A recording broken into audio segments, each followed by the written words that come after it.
Ok, vamos ser diretos. Sabe aquela ideia de que para aprender uma nova língua a gente precisa ter uma memória de elefante? Pois é, essa ideia não é só antiga, ela está espetacularmente errada. Isso mesmo! Aprender um idioma novo não tem absolutamente nada a ver com decorar listas de palavras. E olha, ainda bem, né? O que acontece de verdade é quase um evento biológico. Não é só um exercício acadêmico, não. É como se fosse uma atualização completa do sistema, de hardware e de software, tudo ao mesmo tempo. E o mais fascinante disso tudo, essa transformação não fica esperando a pessoa ficar fluente, não.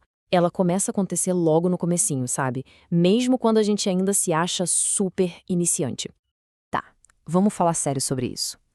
Se a sua experiência com idiomas na escola foi, digamos, frustrante, a culpa não era do cérebro, era do método. O cérebro humano simplesmente não foi feito para essa tortura que é a decoreba mecânica. De um lado, a gente tem o mito, essa ideia de que o cérebro é um depósito onde a gente vai jogando palavras. E do outro, a realidade. Ele não só armazena, ele se reorganiza por completo. Ele não aprende uma fórmula, ele cria caminhos neurais novinhos em folha para conseguir acomodar um sistema de pensamento totalmente diferente. E agora vamos para a parte científica da coisa, mas prometo que vai ser do jeito que faz sentido. Como é que esse upgrade acontece na prática? A palavra-chave aqui é neuroplasticidade.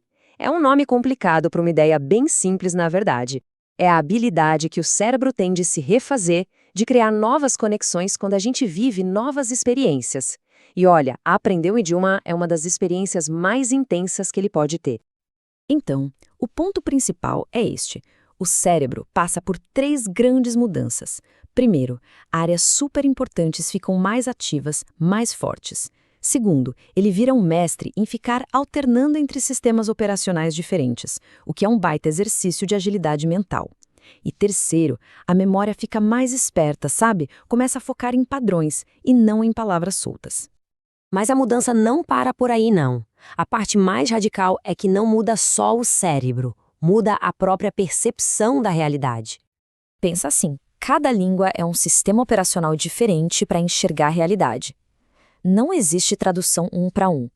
Coisas como tempo, espaço ou até amor são fatiadas de jeitos completamente diferentes. Isso não é só um detalhe curioso, não. Isso literalmente molda o que se percebe do mundo. Isso resume a ideia de forma brilhante. Não se está apenas aprendendo a falar, está se ganhando uma nova lente para ver, para sentir e para organizar a experiência de estar no mundo. Exato. A árvore lá fora continua sendo a mesma árvore. Mas com um novo idioma, a percepção que se tem dela muda. Por quê? Porque o cérebro que está percebendo essa árvore já não é mais o mesmo. E tudo isso nos leva a um dos maiores mitos que existem. Aquela ideia de que precisa ter um dom para aprender idiomas. Spoiler, não precisa. O problema quase nunca é a capacidade do cérebro. É a ineficiência do método que usaram para ensinar. Isso é um fato, é fundamental. O cérebro humano é uma máquina de linguagem. A questão nunca é se ele consegue aprender, mas sim como ele prefere aprender. E o que o cérebro precisa de verdade não é nenhum segredo, não.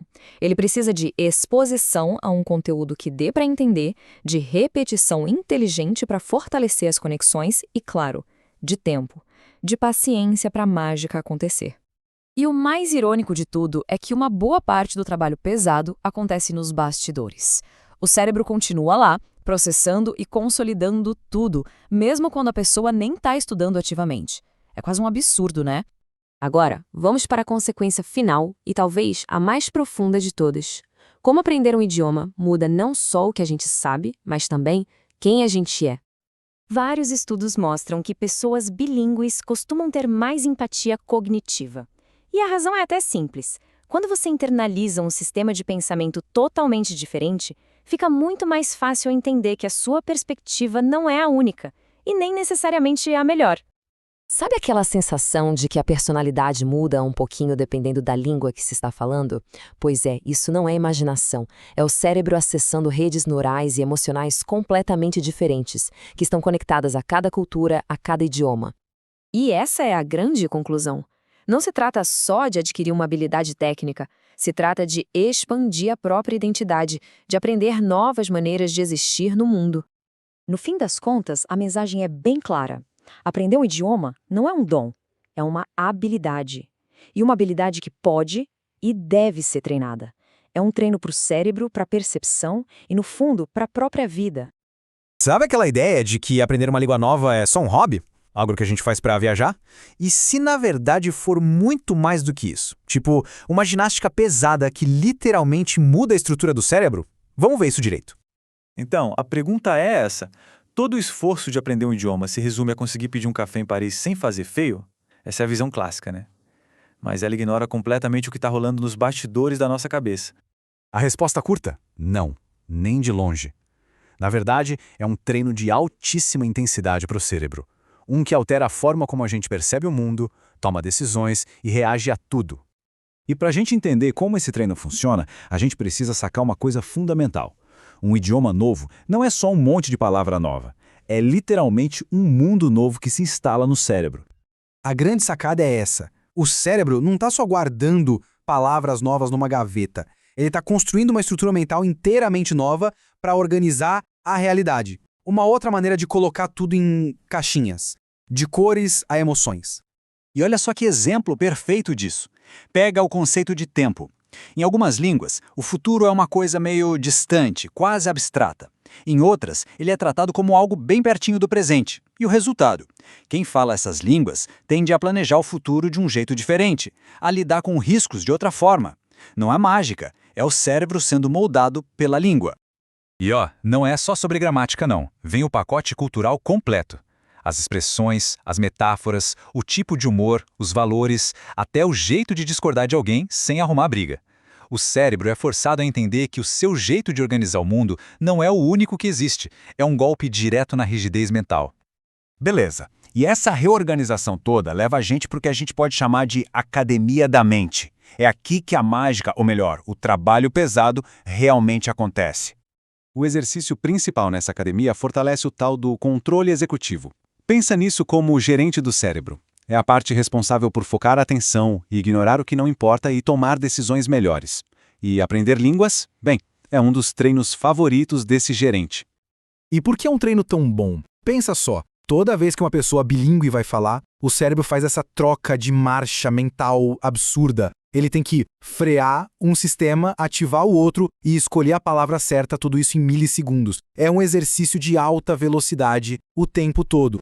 E todo esse suor na academia da mente acaba gerando uns superpoderes bem práticos para o dia a dia. Coisas que vão muito além de simplesmente falar outra língua. O primeiro deles é uma tolerância maior à ambiguidade. Traduzindo, menos ansiedade quando as coisas não estão 100% claras. É a manha de ficar calmo e pensar direito mesmo quando o cenário é incerto.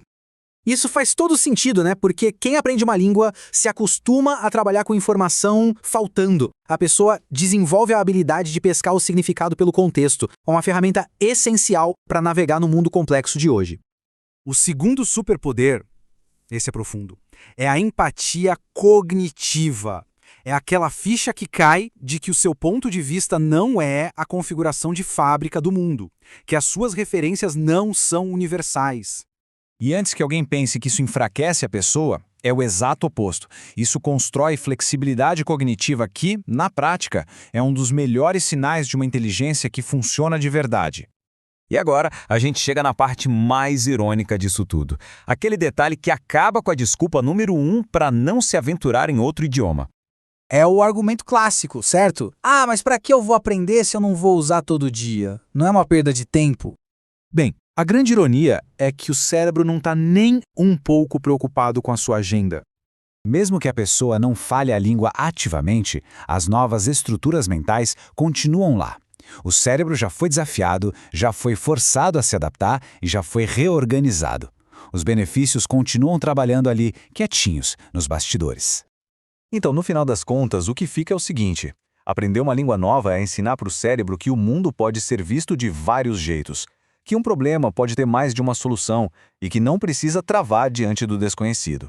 Isso, se a gente for honesto, é uma das melhores definições de inteligência, a capacidade de ser flexível.